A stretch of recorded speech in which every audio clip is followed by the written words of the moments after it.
ओम शांति। आइए सुनते हैं प्यारे बाप दादा की 13 अप्रैल 2023 की साकार मुरली के मधुर महावाक्य। मीठे बच्चे, आपस में अविनाशी ज्ञान रत्नों की लेन देन करके एक दो की पालना करो। ज्ञान रत्नों का दान करते रहो। प्रश्न: अपने आप को अपार खुशी में रखने का पुरुषार्थ क्या है? उत्तर: खुशी में रहने के लिए विचार सागर मंथन करो। अपने आप से बातें करना सीखो। अगर कर्म भोग आता है तो खुशी में रहने के लिए विचार करो। यह तो पुरानी जुत्ती है। हम तो 21 जन्मों के लिए निरोगी काया वाले बन रहे हैं। जन्म जन्मांतर के लिए यह कर्म भोग समाप्त हो रहा है। कोई भी बीमारी छूटती है, आफत हट जाती है तो खुशी होती है ना। ऐसे विचार कर खुशी में रहो। गीत बजा है, माता ओ माता तू सबकी भाग्य विधाता। ओम शांति। यह है माताओं की महिमा। वंदे मातरम। हे माता, तुम शिव बाबा के भंडारे से सबकी पालना करती हो। किस प्रकार की पालना? अविनाशी ज्ञान रत्नों की पालना करती हो, अथवा ज्ञान अमृत के कलश से तुम्हारी पालना होती है। तुमको शिव बाबा के भंडारे से अविनाशी ज्ञान रत्नों का खजाना मिलता है। वास्तव में महिमा शिव बाबा की ही है। वह करण करावन हार है। माता है जगत अम्बा। जरूर और भी माताएं होंगी, तो यह महिमा माताओं की है। माता हमारी बहुत अच्छी पालना करती हैं। शिव बाबा के यज्ञ में जो रहने वाले हैं उन्हों की भी पालना होती है, और अविनाशी ज्ञान रत्नों से भी माताओं द्वारा पालना होती है। मेजॉरिटी माताओं की है। बहुत हैं जो भाई भी बहनों की पालना करते हैं। दोनों एक दो से ज्ञान रत्नों की लेन देन करते एक दो की पालना करते हैं। भाई बहन का, बहन भाई का बहुत रूहानी प्यार होता है। इस दुनिया में तो एक दो के दुश्मन भी होते हैं, एक दो को विकार ही देते हैं। यहाँ अविनाशी ज्ञान रत्नों का खजाना देते हैं। तुम हो बहन भाई, ब्रह्मा कुमार कुमारियाँ। तुम्हारा नाम भी बहुत भारी है। प्रजापिता ब्रह्मा के जरूर कुमार कुमारियाँ होंगे। यह बुद्धि से काम लिया जाता है। गीत में माताओं की महिमा है। जगत अम्बा सरस्वती है तो जरूर और भी बच्चे बच्चियां होंगे, गोया फैमिली होगी। यह भी समझने की बात है ना। प्रजापिता लिखा हुआ है ना। ब्रह्मा को कहा जाता है प्रजापिता, तो जरूर कोई समय ब्रह्मा द्वारा प्रजा रची गई होगी। ब्रह्मा है साकारी सृष्टि का पिता। गाया हुआ है, प्रजापिता ब्रह्मा द्वारा ब्राह्मण कुल की रचना हुई। आदि सनातन पहले पहले ब्राह्मण हो जाते हैं। वास्तव में आदि सनातन देवी देवता धर्म कहना यह रांग है। वह तो है सतयुग का धर्म। यह आदि सनातन ब्राह्मणों का धर्म जो है वह प्राय लोप हो गया है। देवता धर्म से भी पहले यह ब्राह्मण धर्म है, जिसको चोटी कहते हैं। इनको कहा जाएगा संगम युगी आदि सनातन ब्राह्मण धर्म। कितना अच्छा राज है समझाने का। बाबा ने समझाया है, पहले जब कोई आते हैं तो उनको बाप का परिचय दो। यह है मुख्य। ब्राह्मणों की तो राजधानी है नहीं। लिखा जाता है, सतयुगी डीटी वर्ल्ड सावरंटी तुम्हारा ईश्वरीय जन्म सिद्ध अधिकार है।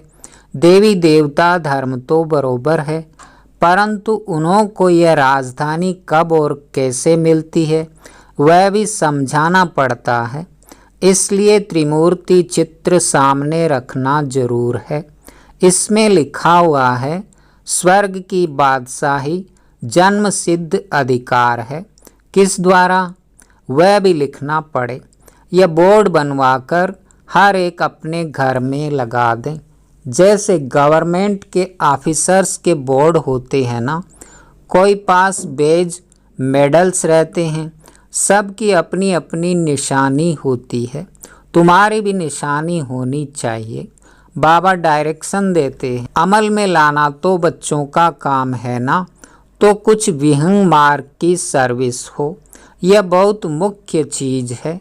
डॉक्टर, बैरिस्टर आदि सबके घर में बोर्ड लगे हुए होते हैं ना, तुम्हारा भी बोर्ड लगा हुआ हो कि आकर समझो शिव बाबा ब्रह्मा द्वारा स्वर्ग की बादशाही कैसे देते हैं। तो मनुष्य देखकर वंडर खाएंगे, अंदर आएंगे समझने लिए। फ्लैट के बाहर भी लगा सकते हो। जिसका जो धंधा है वह बोर्ड लगाना चाहिए। बच्चे कुछ करते नहीं तो सर्विस भी होती नहीं। एक तो माया का वार होता है, निश्चय नहीं कि हम बाबा पास जाते हैं। 84 जन्मों का पाठ पूरा हुआ, फिर नई दुनिया स्वर्ग में आकर वर्षा लेंगे, यह याद नहीं रहता है। बाबा कहते हैं भल कर्म करो, फिर जितना समय मिले उसमें बाबा को याद करो। हम डिंडोरा पीटते हैं, यह सबका अंतिम जन्म है। पुनर्जन्म मृत्युलोक में फिर नहीं लेंगे। तुम भी जानते हो मृत्युलोक अभी खत्म होना है, पहले निर्वाण धाम स्वीट होम जाना है। ऐसे अपने साथ बातें करते रहना चाहिए। इसको विचार सागर मंथन कहा जाता है। बाप कहते हैं तुम कर्म योगी हो, क्या तुमको कछुए जैसा भी अक्ल नहीं है। वह भी शरीर निर्वाह अर्थ घास आदि खाकर कर्म इंद्रियों को समेट शांत में बैठ जाते हैं। तुम बच्चों को तो बाप की याद में रहना है, स्वदर्शन चक्र फिराना है, अपने को मास्टर बीज रूप समझना है। बीज में झाड़ का सारा ज्ञान है। इसकी उत्पत्ति कैसे होती है, पालना कैसे होती है, ड्रामा का 84 का चक्र कैसे फिरता है। 84 के चक्र के लिए यह गोला बनाया जाता है जो मनुष्यों को 84 जन्मों का ज्ञान आ जाए। बाप ने समझाया है तुम सिर्फ 84 जन्म लेते हो। जो आदि सनातन देवी देवता धर्म वाले हैं, अर्थात जो ब्राह्मण से देवता बनते हैं, उनके ही 84 जन्म होते हैं। तुम 84 जन्मों को जानते हो। ब्रह्मा की रात और ब्रह्मा का दिन कहते हैं, इसमें 84 जन्म आ जाते हैं। तो त्रिमूर्ति का बोर्ड बनाए लिखना चाहिए। यह ईश्वरीय जन्म सिद्ध अधिकार है। लेना हो तो आकर लो, अब नहीं तो कब नहीं। इस होनहार महाभारत लड़ाई के पहले पुरुषार्थ करना है। यह बोर्ड बनाना बहुत सहज है। चाहे त्रिमूर्ति लगाओ व शिव का लगाओ, नाम परम पिता परमात्मा शिव तो लगा हुआ है। वह है गीता का भगवान। गीता में है ही राजयोग की बातें। तब हम लिखते हैं देवी स्वराज्य ईश्वरीय जन्म सिद्ध अधिकार है। यह है शिव बाबा और यह प्रजापिता ब्रह्मा, इन द्वारा वर्षा मिलता है। स्वर्ग में राजा रानी बनते हैं। राम क्या देते हैं, रावण क्या देते हैं, यह तुम जानते हो। आधा कल्प है राम राज्य, आधा कल्प है रावण राज्य। ऐसे नहीं परमात्मा ही दुख देते हैं। दुख देने वाला तो रावण 5 विकार हैं जो ही विशेष बनाते हैं। सतयुग है शिवालय। बच्चों को भिन्न भिन्न प्रकार की समझानी रोज मिलती है, तो खुशी में रहना चाहिए ना। तुम जानते हो शिव बाबा पढ़ाते हैं, ऐसे नहीं कि साकार को याद करना है। शिव बाबा हमको ब्रह्मा द्वारा सहज राजयोग सिखाते हैं। शिव बाबा आते ही हैं प्रजापिता ब्रह्मा में। प्रजापिता ब्रह्मा और किसी को कह नहीं सकते, ब्राह्मण भी जरूर चाहिए। बाप आकर सच बतलाते हैं, गाया भी जाता है सेकंड में राज्य भाग्य। बच्चे कहते हैं हम शिव बाबा के बच्चे हैं, वह है ही स्वर्ग का रचयिता, तो जरूर हमको स्वर्ग की राजाई देंगे। और क्या देंगे? बाबा कैसा वंडरफुल है, 1 सेकंड में जीवन मुक्ति जनक को मिली, यह भी गाया हुआ है। तुम जानते हो अब हम शिव बाबा के बने हैं। शिव बाबा को जरूर याद करना है। जब बाप की गोद ली है, जिससे स्वर्ग का वर्षा मिलता है, उनको और वर्षे को याद करना है। जैसे बच्चे धर्म की गोद लेते हैं तो जानते हैं पहले हम फलाने का बच्चा था, अब फलाने का बच्चा हूँ। उनसे दिल हट जाएगी और इनसे जुटती जाएगी। यहाँ भी तुम कहेंगे हम शिव बाबा के एडाप्टेड बच्चे हैं, फिर उस बाप को याद करने से फ़ायदा ही क्या? मोस्ट बिलवेड बाप इतनी बड़ी संपत्ति देने वाला है। बाप ही मेहनत करके बच्चों को लायक बनाते हैं। ऐसे बाप को तुम घड़ी घड़ी भूल जाते हो, और तो सब तुमको दुख देने वाले हैं, फिर भी उन्हों को याद करते हो, और मुझ बाप को तुम भूल जाते हो। रहो भल अपने घर में, परंतु बाबा को याद करो। इसमें मेहनत चाहिए, तब ही पाप विनाश होंगे। यह तो सारा कब्रिस्तान बनना है। बच्चे मेरे बने गोया विश्व के मालिक बने। तुम जानते हो बाबा के बने हैं, फिर स्वर्ग के मालिक हम अवश्य बनेंगे। खुशी का पारा चढ़ना चाहिए। यह भी जानते हो यह पुराना शरीर है, कर्म भोग भोगना पड़ता है। बाबा मम्मा भी खुशी से कर्म भोगते हैं। फिर भविष्य 21 जन्म का सुख कितना भारी है। यह तो पुरानी जुत्ती है। अभी कर्म भोगते रहेंगे, फिर 21 जन्म लिए इनसे छूट जाएंगे। कोई बीमारी छूटती जाती है तो खुशी होती है ना, कोई आफत आती फिर हट जाती है तो खुशी होती है ना। तुम भी जानते हो अब जन्म जन्मांतर की आफतें आ रही हैं। अभी हम बाबा पास जाते हैं। यह विचार सागर मंथन कर पॉइंट्स निकालना। बाबा राय तो बतलाते हैं, ऐसे ऐसे अपने से बातें करो। हमने 84 जन्मों का चक्र पूरा किया, अब बाबा पास जाते हैं, फिर बाबा से वर्षा पाएंगे। साक्षात्कार भी करते हैं। इसमें परोक्ष और अपरोक्ष है। जैसे मम्मा को कोई साक्षात्कार नहीं हुआ, बाबा ने विनाश और स्थापना का साक्षात्कार किया। इनको भविष्य का साक्षात्कार एक्यूरेट हुआ है, परंतु पहले यह समझ में नहीं आता कि हम यह विष्णु बनेंगे। पीछे समझते गए। इस विकारी ग्रस्त धर्म से अब निर्विकारी ग्रस्त धर्म में जाते हैं। तत्त्वम। तुम भी बाबा की पढ़ाई से ऐसे बनते हो। रेस करनी है। बाकी गीत में है मम्मा की महिमा, तो तुम जान गए हो जगत अम्बा किसको कहा जाता है। वास्तव में माता पिता कौन है? वह तो निराकार बुद्धि में है। पिता तो गॉड फादर ठीक है, वह निराकार है। माता तो निराकार हो न सके, फादर निराकारी हैं, जरूर वर्षा देंगे। तो यहाँ आना पड़े ना, जो अपना परिचय दे। तो इनको माता पिता बनना पड़े, तो यह बड़ी माता हो गई। दादा है निराकार। कितनी वंडरफुल बातें हैं। दादी तो कोई बन न सके। यह ब्रह्मा तो मेल हो गया, क्योंकि मुख वंशावली है। बाप कहते हैं कितना गुह्य राज है, जो कि समझाता हूँ। कोई की बुद्धि में बैठ नहीं सकता कि माता पिता कौन है। वह समझते हैं कृष्ण के लिए।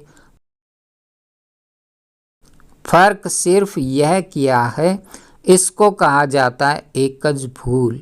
कोई तो कारण बनना चाहिए ना। क्या भूल होती है जो भारत इतना दुखी होता है? अभी तुम जानते हो किसने भुलाया। कारण क्या हुआ जो भूल गए? बरोबर माया रावण ने बेमुख किया है। जैसे बाबा करण करावन हार हैं, वैसे माया भी करण करावन हार है। बाप करण करावन हार सुख दाता है, वह करण करावन हार दुख दाता है। माया बाप से बेमुख कर देती है। अब बाप खुद कहते हैं, हे आत्माएं, निरंतर मुझ बाप को याद करो। तुम हमारे बच्चे हो, तुमको वर्षा लेना है, सिर्फ मुझे याद करो, तुम्हारे विकर्म विनाश हो जाएंगे। यह बेहद के बाप से मत मिलती है ब्रह्मा द्वारा। गुरु ब्रह्मा तो मशहूर है, वह फिर कह देते ईश्वर सर्वव्यापी है, बेअंत है। आगे हम भी समझते थे यह ठीक कहते हैं, अभी समझते हैं कि यह तो रावण माया ने कहलवाया है। एक तरफ कहते नाम रूप से न्यारा है और फिर कहते सर्वव्यापी है। दो बात इकट्ठी हो न सके। बस गुरु ने जो कहा सो मान लिया। माया भूल कराती, नीचे गिराती है, फिर बाबा अभूल बनाते हैं ऊंच चढ़ाने लिए। बाबा तदबीर तो बहुत अच्छी कराते हैं, फिर अपनी तकदीर बनानी है, बाप को याद करना है, यह तो सहज है। कन्या की जब सगाई हो जाती है तो उनके पीछे एकदम चटक पड़ती है ना, वैसे अब तुम्हारी सगाई होती है शिव बाबा से तो उनको चटक पड़ना चाहिए। बाप कहते हैं तुम मुझे याद करो, तुम्हारी आत्मा पवित्र बनेगी तो तुम मेरे साथ चलोगे। मैं तुम्हें नैनों की पलकों पर ले चलूँगा, सिर्फ तुम मुझे याद करो तो मैं गारंटी करता हूँ तुम पापों से मुक्त हो जाएंगे। एम ऑब्जेक्ट बिगर पुरुषार्थ कैसे करेंगे? यहाँ अंधश्रद्धा की बात नहीं। यह शिव बाबा की कॉलेज है, वह है स्वर्ग का रचयिता। अमर लोक के लिए पढ़ा रहे हैं। अब तो मृत्युलोक है, मृत्युलोक खत्म हो जाएगा, फिर सतयुग जरूर आएगा। यह चक्र फिरता ही आता है। अच्छा, मीठे मीठे सिके लदे बच्चों प्रति माता पिता बाप दादा का याद प्यार और गुड मॉर्निंग। रूहानी बाप की रूहानी बच्चों को नमस्ते। धारणा के लिए मुख्य सार। पहला, कछुए मिसल सब कर्म इंद्रियों को समेट बाप और वर्षे को याद करना है। कर्म योगी बनना है, अपने आप से बातें करनी है। दूसरा, आपस में ज्ञान रत्नों की लेन देन कर एक दो की पालना करनी है। सबसे रूहानी प्यार रखना है। वरदान, दिल के सच्चे संबंध द्वारा यथार्थ साधना करने वाले निरंतर योगी भव। साधना अर्थात शक्तिशाली याद, बाप के साथ दिल का सच्चा संबंध। जैसे योग में शरीर से एकाग्र होकर बैठते हो, ऐसे दिल मन बुद्धि सब एक बाप की तरफ बाप के साथ साथ बैठ जाए, यही है यथार्थ साधना।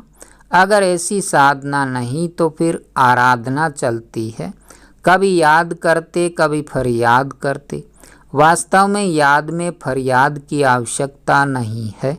जिसका दिल से बाप के साथ संबंध है वह निरंतर योगी बन जाता है।